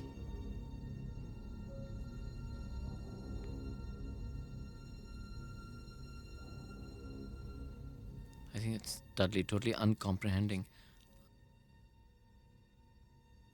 He should have stuck to flirting with girls and riding horses. C'est une sorcière! Une sale sorcière! Une sorcière! Now, Mary of Guise ultimately was found dead. It was always said that Walsingham was responsible for it. Did it actually happen in history that he killed her? Who knows? That's our interpretation. But the fact that she was suddenly found dead on a bed was true. And that Walsingham was somewhere involved is said in history. That obviously is not Fanny Ardant on that bed, lying naked. I had difficult enough to get her to do the film. I don't deny it. But Your Majesty must publicly dissociate herself from this most bloody... When you watch the scene, you'll find that finally it's an assertion of the bond that has now existed. The last scene you saw, that she's finally broken away from Dudley. This is a scene in which she's finally going to break away from Cecil. Cecil is still not comprehending. Cecil still thinks he can tell her what to do. Cecil still thinks that she's still that little girl, not comprehending that a girl can grow up. So Walsingham is only the only man that can comprehend the growth of a woman. I have followed your advice in all the affairs of my kingdom, but your policies would make England nothing but either part of France or Spain. I do particularly like the performance between the tension between Elizabeth and Cecil, because even Elizabeth at one time, she remembers him since she was a child. He's known her since she was a child. And so there is a certain amount of compassion in her, but the strength and the ruthlessness to tell him that he's over, he's finished. And the total non-comprehension in Cecil, realizing that all this time he was wrong. If I have caused you such offense, though God knows, all my advice has only ever been to secure Your Majesty's throne. And I am grateful for it. These lines that Elizabeth said earlier, that I am my father's daughter, and if I choose to, I have the heart of a man. These are lines that she actually said. These are very, very well-known lines from her. She did not actually say them in this situation, but she did say them. Lord Burleigh.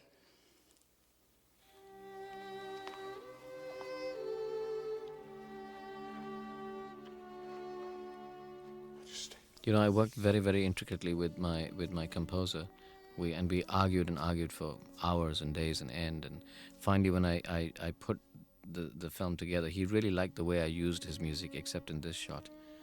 He always says that I put the violins too high. Perhaps, maybe just I got a bit too melodramatic, trying to squeeze some tears out of Cecil's exit. Talking about the relationship with an actress, I think one of the wonderful things of working with Cate Blanchett is that she never forgot detail.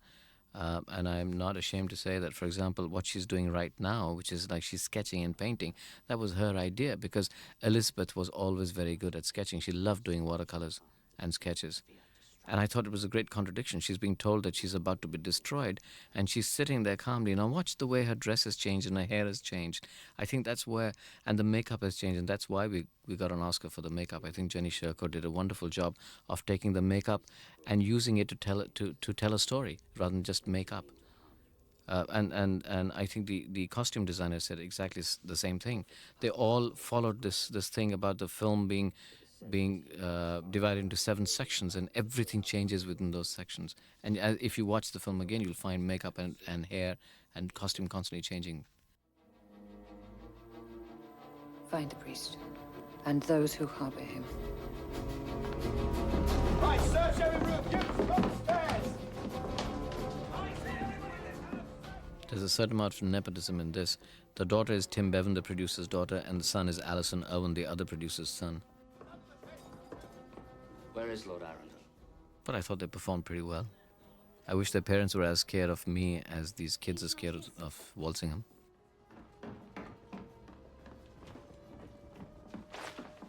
This is Lord Arundel's house, and I didn't want to really create the impression in this film that it was just that all the Catholics were bad and all the Protestants were good.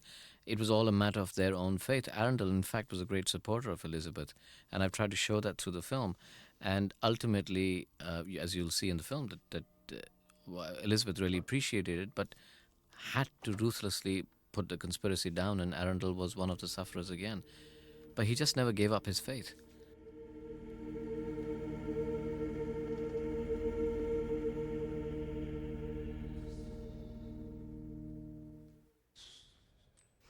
The idea of using a camera that was actually upside down and then turning it around gradually through the scene wasn't just to create a strange effect of torture, because we've seen torture done in so many ways. It was also had a philosophical motive. To me, Walsingham is a man that is constantly questioning himself of the existence of God, all kinds of philosophical questions. And when he's interrogating the priest, he's also interrogating himself. So who is the interrogator and who's the interrogated was what gave me the idea of using them upside down and then twirling the camera around. So I'm questioning myself, which one of them is the interrogator. Other than the fact that it gives a totally strange, bizarre twist to torturing. In my view, Walsingham is a very zen person. He doesn't hate anybody. He did not hate the Mary of Guise. He doesn't hate this man. He's a very compassionate man, but understands that he has a duty to do. If he is to protect his queen, he must do what needs to be done, and then will go to any limits to do that. And that was something that I really asked him in his performance to maintain. Never look cruel. Never look hard. Stay compassionate. Sussex, Gardner, Arundel.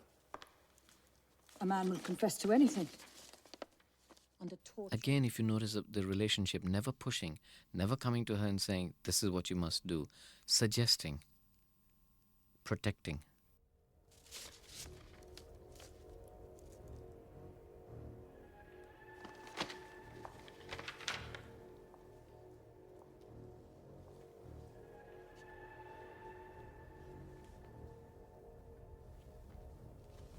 Madam, this document was also found among the priest's possessions.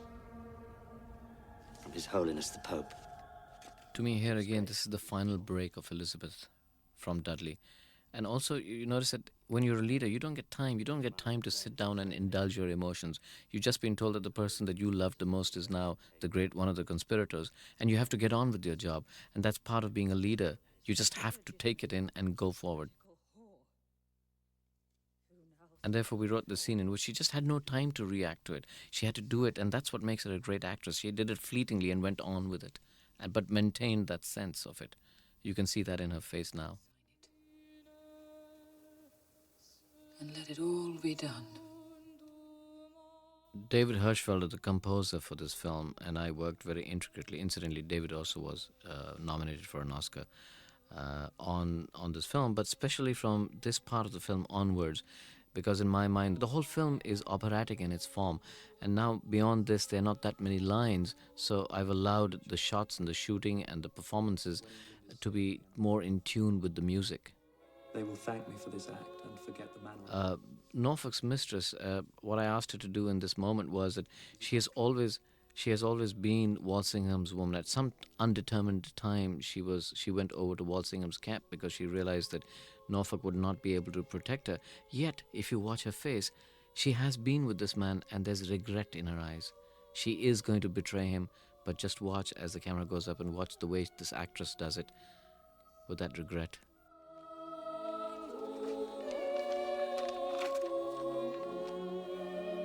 Deliver this most carefully. And Norfolk, still in his costume, still enclosed, encased by his own ego and by his own sense of conceit and importance. Not by any sense of villainy, but by a sense of arrogance. That's what brought him down. You can see it all the time. I've always imagined Norfolk as one of the ruling classes who always thought they were born to rule, and they thought that this was their birthright and could not believe that somebody working class like Walsingham could take it away from them. And that was his downfall. In his own arrogance and his own sense of his own birthright, he misjudged Walsingham's power. And now you watch this operatic, the whole thing that I've been often accused of, saying that this I took from Godfather, and the only answer I can say to that is I did.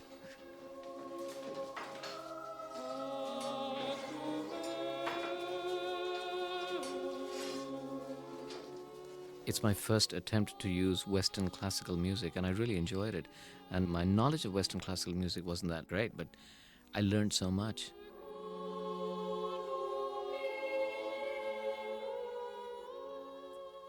We recorded the music in Melbourne and used the Melbourne Symphony Orchestra. And the tenor that you hear coming in, I just fell in love with his voice. And I realized that his voice had such a spiritual, moving quality. And I used it consistently to express the anguish of power, if you like. And the anguish and the pathos and the humility, if you like, all kinds of words come to mind when I hear it. So you'll watch his voice coming in and out all the time, accentuating to certain things.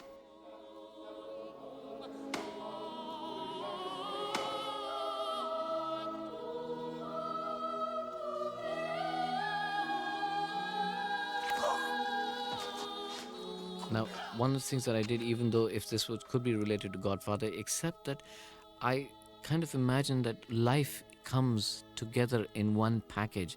It doesn't get separated. So what I was in my subtext trying to say that sex and violence and religion and faith and even going to the toilet and eating and death and life all comes in one package. So I was trying as a subtext to use all of it together and to use that one voice of pathos, if you like, that tenor, and express all those emotions in one takeover of power, of Elizabeth taking over. Incidentally, it's my Hitchcockian moment, that shadow that stuck the sword into that man, that was me. So please don't miss that. The motifs of it, I know sometimes people will recognize it, but if you saw in the last shot, there was a motif of the Virgin Mary in a shadow. I've constantly used that.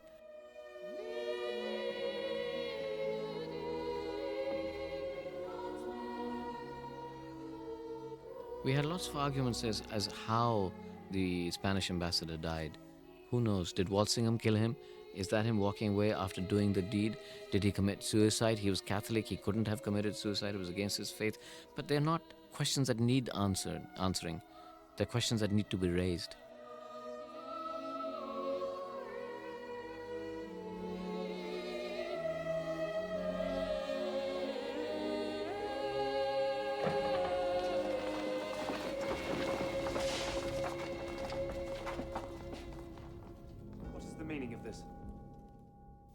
I like this performance from Chris Eccleston very much. This great arrogant man trying very hard to hang on to his arrogance, knowing that defeat is there. And in these lines, gradually accepting and realization of defeat, and he's done it so subtly. Realizing where he went wrong. Always a mark of a great actor. It could have been greater still. You had not the courage to be loyal. Only the conviction of your own vanity. There are no villains. There are no bad people. There are people who do things. And that's part of life. There are no bad. It's not a question of good or bad. So cut off my head and make me a martyr. The people will always remember it.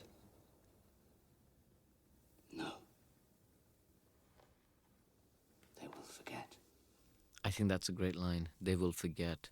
And that's another statement about power. Whatever you do, whoever you are, ultimately you can say, they will forget. People will forget you. This is again now suddenly the next phase of Elizabeth. She is now queen. She is beyond people now. That's why I've shot it like that. From the back, her dress, you don't see her face, you see her hands. She has gone away. She's lost some of the human quality.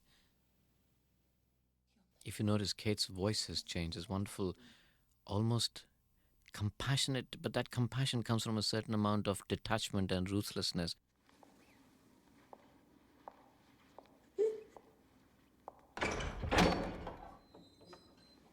And that look, it's almost detached from life now. What kept you, Walsingham? been waiting. Notice the clothes of Dudley.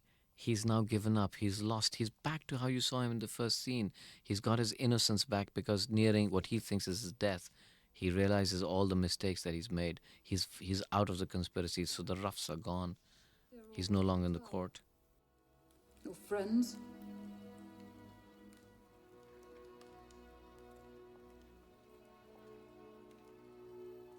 Tell me. The relationship between Elizabeth and Dudley has consistently been used as a motif of where she is in her life. The day she can totally break away from Dudley is the day that she can become the great queen that we all remember her as. My course is run. Just tell me why. Why? Just that one sentence means that she still is attached in certain ways. And to be the great leader, you have to be totally detached. Is it not plain enough to you? It is no easy thing to be loved by the Queen.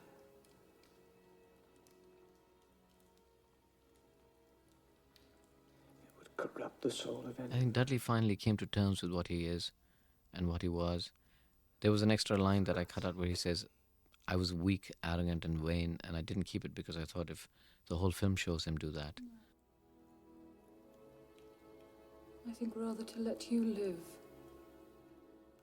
But what he says about the fact that to be loved by the Queen is very corrupting, I think is very significant. Make an example of him.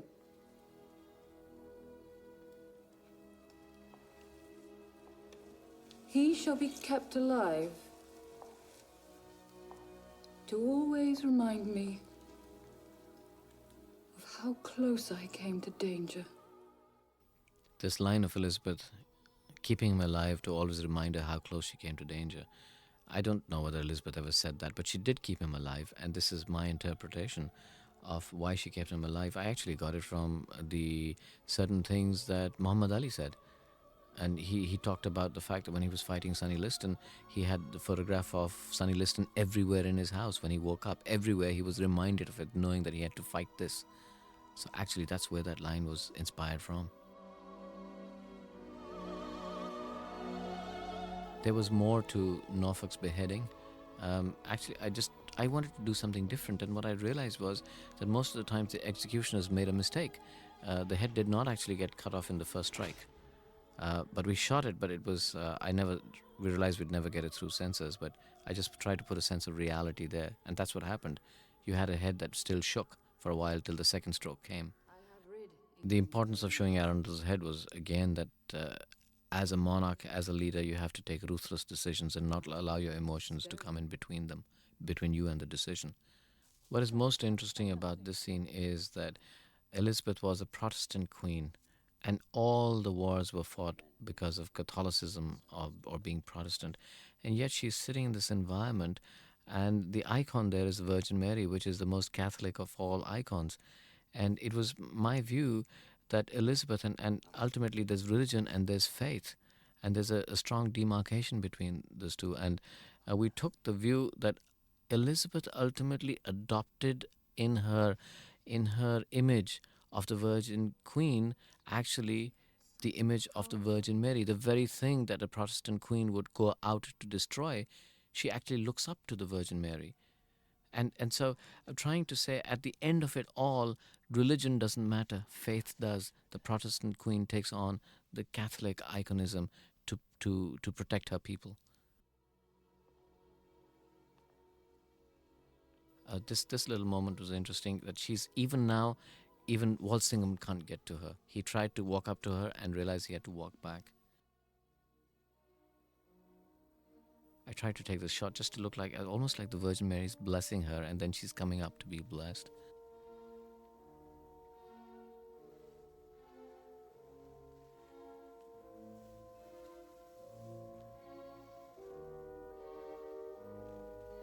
A lot of people have asked me why I used Mozart's Requiem when it was a piece of music that was written later. Well, I told them that I shot the film later anyway, so it doesn't seem to matter.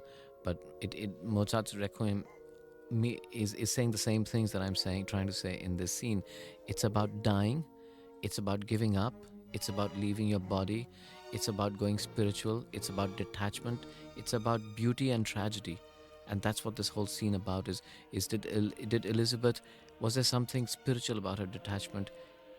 What did she just leave behind the shell? What happened to her? All those questions that Mozart's Requiem asks you when you listen to it is what I'm asking in this scene.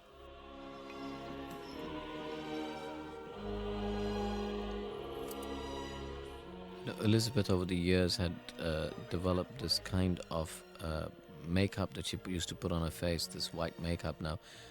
It could mean anything. It was a lead-based makeup, and the logical explanation, of course, is that she wanted to be eternally young.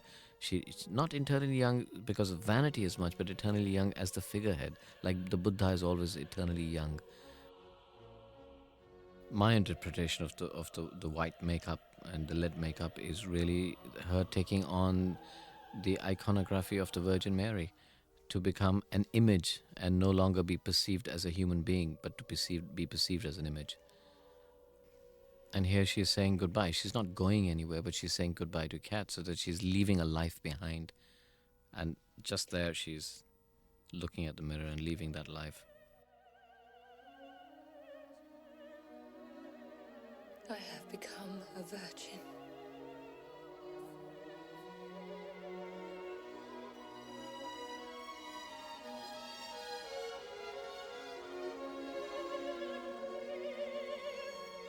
It really is very important for me that I've used white light. The once earlier when I used white light was when she was given the ring and became queen. Where was she heading?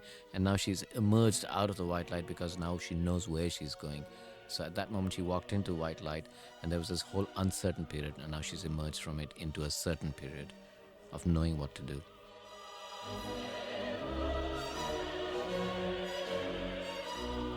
All the ladies in waiting are dressed in bridal costumes because she has now decided that the Virgin is married to the heavens. She, as the Virgin Queen, is married to her country and will forever now denounce sexuality, emotion, because that is her lifelong bond. I am married to England.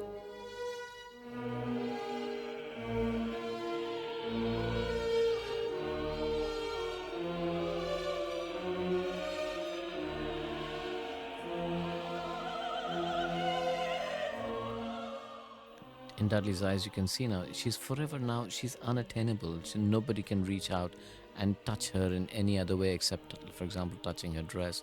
Even Walsingham, when you look at him, he's realized that what he thought was his creation has actually gone far, far beyond him.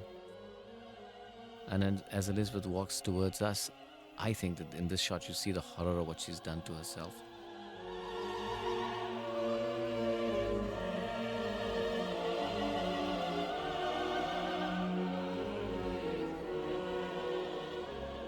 And this is the image as I first saw Elizabeth when I went into the film. I went to the National Portrait Gallery, and there was this woman with white makeup out there and looking like a postcard. So I tried to imagine what led to that postcard at the end.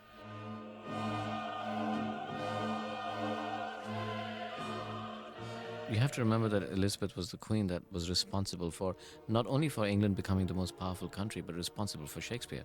It was in her reign that theatre took form. It was in her reign that the first college was founded that went on to be Oxford University.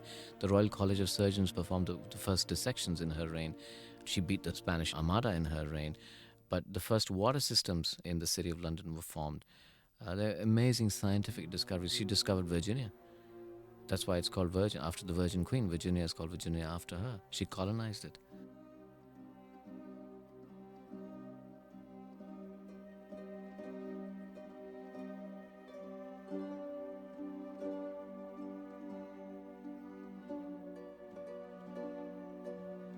It takes a long time for a director to come to terms with his film or her film.